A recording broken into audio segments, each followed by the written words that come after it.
Let me ask you something. Think about the most successful person you know personally, not a celebrity, not someone on TV, someone you have actually met, someone in your circle who has done better than you, more money, more power, more options. Got them in your head? Now be completely honest with yourself. Is that person the kindest person you know, the most giving, the most forgiving, the one who always puts others first and trusts everyone around them? Or is there something about them that always made you a little uncomfortable? Something you could never quite name, but always felt when they walked into a room. That feeling you have been carrying has a name, and this video is going to give it to you. Because here is what nobody has been willing to tell you.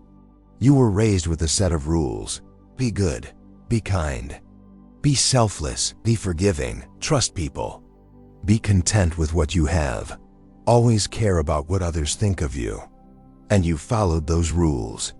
You became exactly the person those rules were designed to create. Manageable, predictable, easy to take from. Not successful. Today we are going to go through 7 traits that society calls bad. Traits you were taught to reject. Traits you probably feel a flash of guilt just for nodding along to. Selfishness, coldness, ruthlessness, manipulation, paranoia, greed, and shamelessness. 7 weapons taken from you before you even knew what they were. I need to warn you right now about traits 6 and 7. Those 2 are the ones that are going to change how you see your entire life. Not just your career, not just your relationships, everything. Where you are right now, why you are stuck, and most importantly, who put you there. If you have ever watched someone less capable, then you get further than you and felt something in your chest you could not explain, stay until the very end. Because by the time we reach trait 7, you will never look at yourself or your potential the same way again. Comment, I see the truth right now if you are ready. Let us begin. Think about the last time you said yes when every part of you wanted to say no. You know exactly what I am talking about. Someone came to you and asked for your time, your energy, your money, your help. And before they even finished asking, something inside you already knew. You were tired. You did not have it to give. You needed that time for yourself. But you said yes anyway. Because saying no felt selfish. And you were raised to believe that selfish was one of the worst things a person could be. So you gave, again, and you went home emptier than when you woke up. Now I want you to think about that same person. When they needed to say no to you, did they hesitate? Did they lose sleep over it? Did they feel guilty? Or did they just say no? This is the first weapon they kept that you gave away. Here's the truth nobody told you. Your time, your energy, your attention, your resources, they are not infinite. Every time you give them without return, you are running a deficit. And deficits compound, month after month, year after year, until one day you look up and wonder why you feel so drained while the people around you keep growing. The people who keep climbing never let their tank run empty. They fill themselves first. They say no without guilt. Not because they do not care about others, but because they understand something you were never taught. You cannot give what you do not have. You give to everyone, so you have nothing left for yourself. They give selectively, so when they give, it means something. And so do they. Machiavelli understood this. He wrote that a man who wants to act virtuously in every way necessarily comes to grief among so many who are not virtuous. You are being virtuous in a world that punishes virtue and rewards taking. And the worst part? The people who benefit from your selflessness are not even grateful. They are just relieved you have not figured this out yet. Selfishness is not evil, it is resource protection. And you have been running without it your entire life. I want you to think about a decision you made in the last 2 years that you truly regret. Not a small one, a real one. A decision that cost you time, money, peace, and opportunity something that actually mattered to your life. Now I want you to ask yourself honestly, when you made that decision, were you thinking clearly? Were you looking at the situation logically and choosing what made the most sense? Or were you feeling something so strongly that your logic could not compete? Guilt, fear, obligation, the desperate need to not hurt someone, the even more desperate need to be liked. Your emotions made that decision. Your logic watched it happen and said nothing because it knew it would lose. Now think about the cold person, the one you have judged, the one everyone calls detached or difficult or hard to reach. When was the last time they made a decision they regretted because their feelings took over? Cold people feel everything you feel. The guilt, the pull, the sympathy. The same waves hitting them. But they do not let waves steer the ship. Here is what nobody told you about warmth.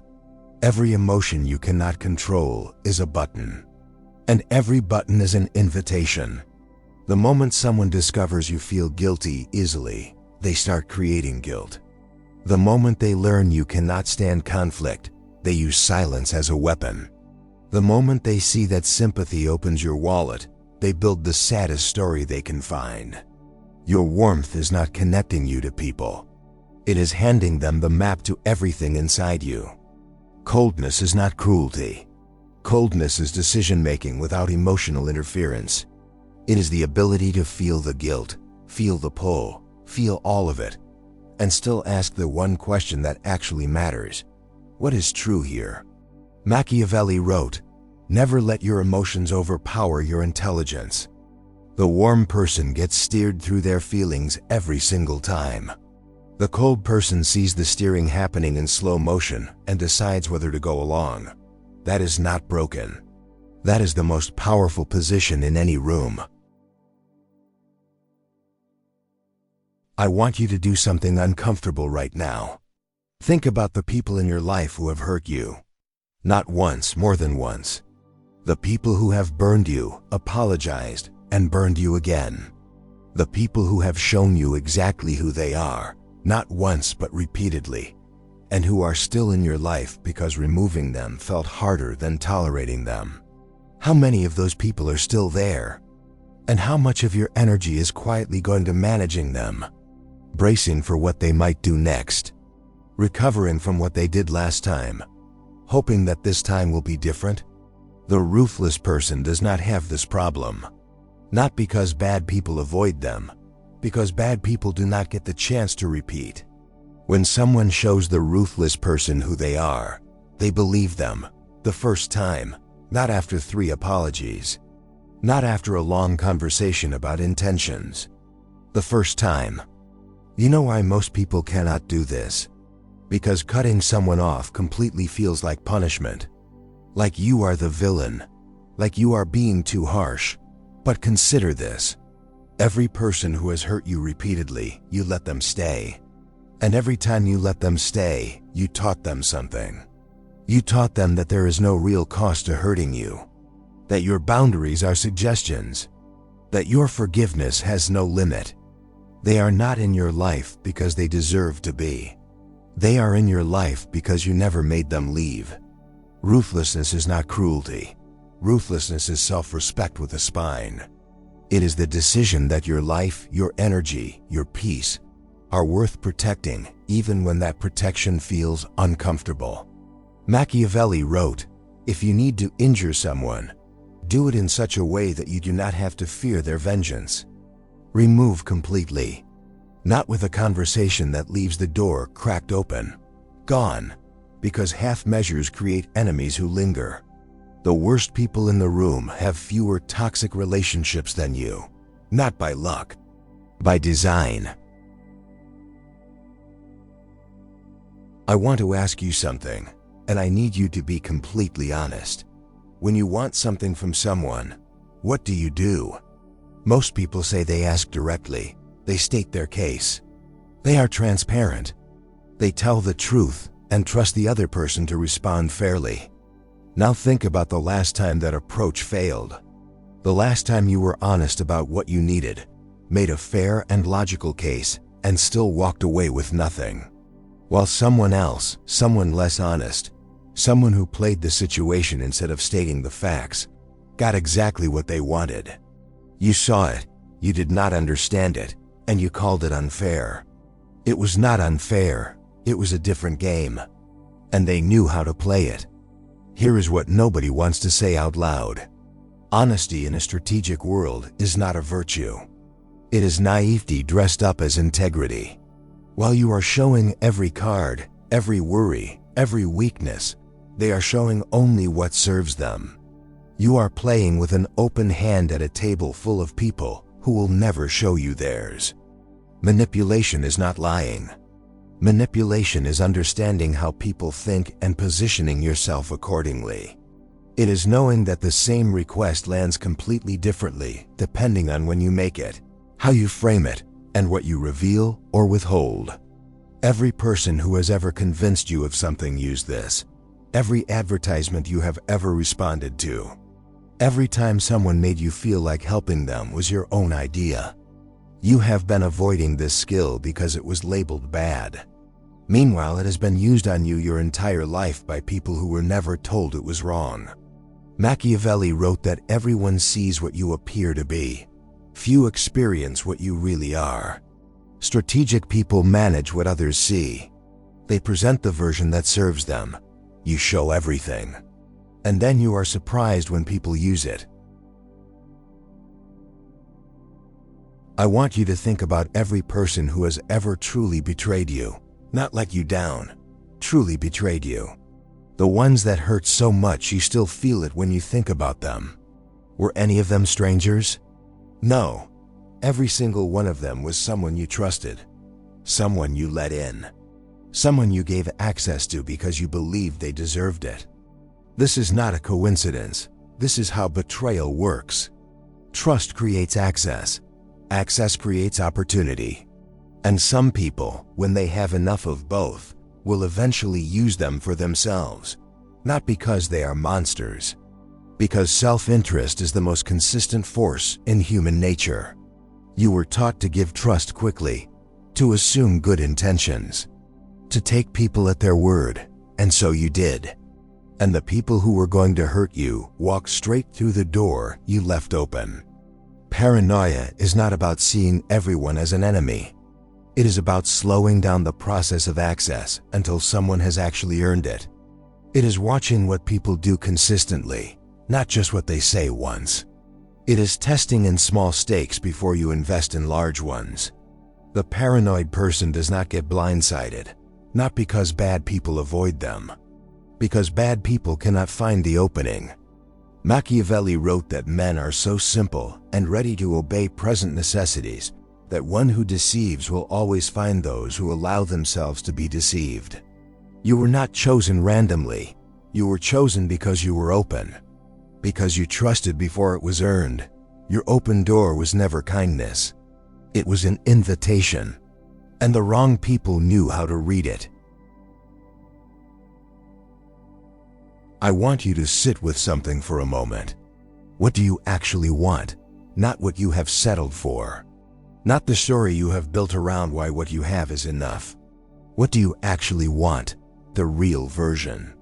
The income, the freedom, the life you think about quietly when nobody is around to judge you for it. You know exactly what it is. And somewhere along the way you started calling it unrealistic. Started feeling guilty for wanting it. Started performing gratitude for a version of your life you know is smaller than you are capable of. Why? Because someone told you that wanting more made you greedy. And greedy was bad. And you believed them. Meanwhile, the person who never believed that, the one who never apologized for their ambition, who never performed contentment they did not feel, who kept wanting more when everyone around them said enough, they are still building, right now. While you are watching, here's what contentment really is. It is the story you tell yourself to make standing still feel like a choice. It is not peace. It is the absence of motion dressed up as wisdom. You were born wanting more. That want is not a character flaw, it is an engine. The most important engine you have. and someone convinced you that running it made you selfish. Machiavelli wrote that the wish to acquire is in truth very natural and common. The greedy person and the ambitious person are the same person. The only difference is who is judging them. Stop letting someone else's judgment be the ceiling on your life. We saved this one for last, because this is the one that has been quietly controlling all the others. Think about everything the last 6 traits ask of you: protecting your energy, making clear-headed decisions, removing people who hurt you, being strategic, trusting slowly, wanting more. Now ask yourself honestly, what actually stops you from doing any of those things? It is not that you do not know how. You know, you have always known. What stops you is a single thought. A thought so automatic you barely notice it anymore. What will people think of me? That thought has been the most expensive thought of your entire life. It has cost you the business you never started, the conversation you never had, the raise you never asked for, the person you should have cut off 2 years ago, the opportunity you let pass because the timing felt too bold, the version of yourself you have been postponing because that version might make someone uncomfortable. All of it held back by an audience that is mostly not watching. Here's the truth about shame that nobody says directly. Shame is not your conscience. Your conscience is about what you actually do to people. Shame is about what other people might think of you for it, and those are not the same thing. You have been confusing the two your entire life, letting the fear of judgment feel like moral guidance, letting the thought, "What will they say?" stop you like a wall. The shameless person is not arrogant. They are not reckless. They are simply free from a leash that was never theirs to wear. They make the ask without the apology. They take the space without the explanation. They go after what they want in public, out loud, without a committee vote. Not because they do not care about others, because they finally decided their life matters more than a judgment that may never even come. Machiavelli wrote that it is better to be feared than loved if you cannot be both. Caring about being loved gives others the power to stop you. One raised eyebrow, one cold response, one whispered opinion, and you pause. The shameless person cannot be paused that way. And that freedom, that is what you have been watching from the outside your entire life, calling it luck, calling it confidence, not realizing it was just a decision.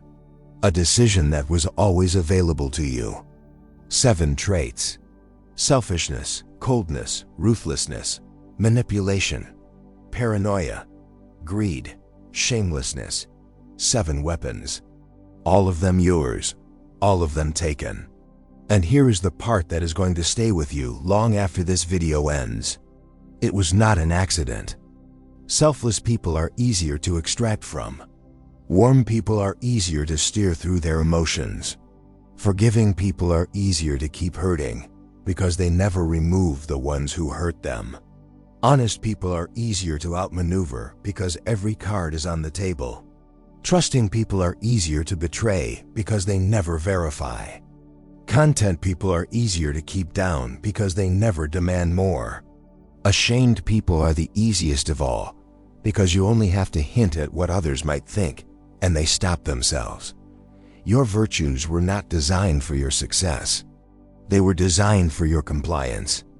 The world that raised you did not want you dangerous. It wanted you grateful, manageable, useful to everyone except yourself. You are not becoming a bad person by reclaiming these traits. You are becoming a free one. The people in your life are going to notice the change. They are going to call you different, cold, selfish, hard to read, not who you used to be. Good, because who you used to be kept finishing last. The worst people are the most successful. You have always known it. Now you know why, and now you know exactly what to do about it.